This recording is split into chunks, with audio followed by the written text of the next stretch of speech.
विरोधकांच्या गोंधळात कालपासून संसदेचं अर्थसंकल्पीय अधिवेशन सुरू झालं। आज मोदी सरकार आपलं पहिलं रेल्वे बजेट देशासमोर मांडणार आहेत। नुकतीच रेल्वे भाडेवाढ केल्यानंतर आता रेल्वे मंत्री सदानंद गौडा यांच्या पोतडीत नेमकं काय आहे याची उत्सुकता आहे। निवडणुकीपूर्वी जनतेला स्वप्न दाखवलेल्या भाजप सरकारकडून प्रवाशांना अपेक्षा आहेत। महाराष्ट्र आणि मुंबईकरांच्या वाट्याला काय येणार याकडेही लक्ष लागलं आहे।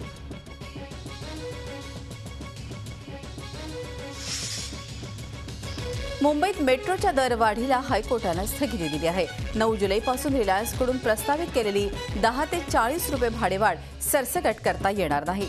मात्र 0 ते 3 किलोमीटरपर्यंत 10 रुपये, 3 ते 8 किलोमीटरपर्यंत 15 रुपये, तर 8 ते 11 किलोमीटरपर्यंतच्या टप्प्यासाठी 20 रुपये दर आकारायला परवानगी देण्यात आली आहे। ही भाडेवाढ 31 जुलैपर्यंत लागू राहील। त्या दरम्यान सरकारनं फेअर फिक्सेशन कमिटीची लवकर स्थापना करून त्यांचा अहवाल मागवावा आणि सुधारित दर लागू करावेत असं सांगण्यात आलंय। याची पुढची सुनावणी 24 जुलैला होणार आहे।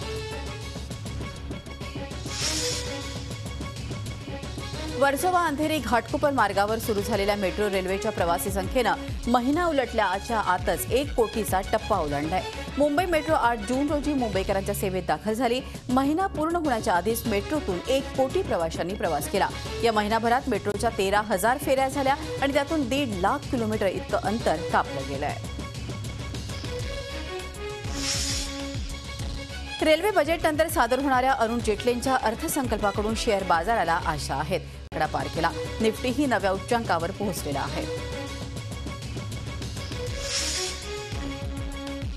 संसदेच्या अधिवेशनाच्या पहिल्याच दिवशी मोदी सरकारला विरोधकांच्या आंदोलनाला सामोरं जावं लागलं।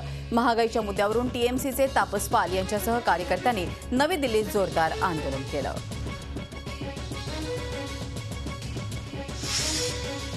काँग्रेसनं अखेर विरोधी पक्षनेतेपदावर दावा केला आहे। आपण विरोधी पक्ष असल्याचं काँग्रेस अध्यक्ष सोनिया गांधी यांनी म्हटलंय। या संदर्भात काँग्रेस आता लोकसभा अध्यक्षांना पत्र लिहिणार आहे। तर इतका उतावळेपणा का अशी टीका भाजपनं काँग्रेसवर केली आहे।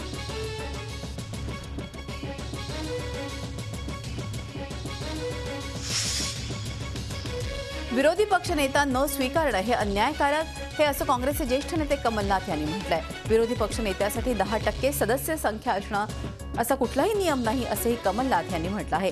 विरोधी पक्षनेता हा काँग्रेसचाच असेल, भाजप नेमकं कशासाठी घाबरतंय असा सवालही त्यांनी उपस्थित केलाय।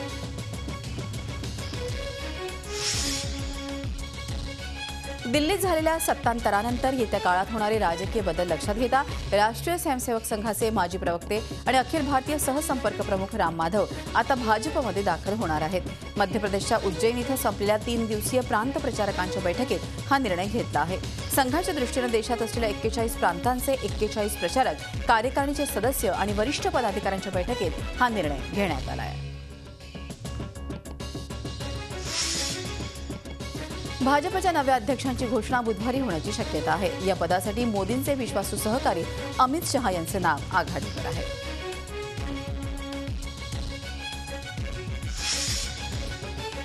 वादग्रस्त असलेल्या इस्लामी शरीयत कायद्याबाबत सोमवारी सर्वोच्च न्यायालयानं महत्त्वपूर्ण निकाल दिलेला आहे। शरीयत कोर्टाला कोणतीही न्यायिक वैधता नाही, तसंच त्यासाठी कोणताही कायदा नेमून दिलेला नाही असं काल सर्वोच्च न्यायालयानं स्पष्ट केलंय।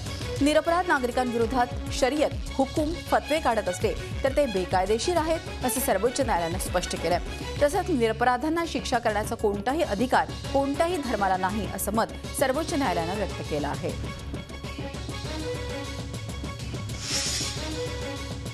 माजी पीएमईसी चेअरमॅन सी रंगराजन यांच्या अध्यक्षतेखालील समितीनं नवी दारिद्र्य रेषा आखलेली आहे। रंगराजन समितीनुसार ग्रामीण भागात 32 रुपये खर्च करणारा गरीब नाही, तर शहरामध्ये 47 रुपये खर्च करणारा व्यक्ती गरीब नसल्याचं म्हटलंय। गेल्याच आठवड्यात त्यांनी आपला अहवाल मोदी सरकारला सोपवलाय।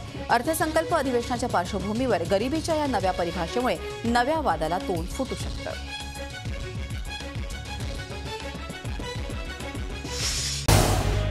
झी 24 तास रहा एक पाऊल पुढे।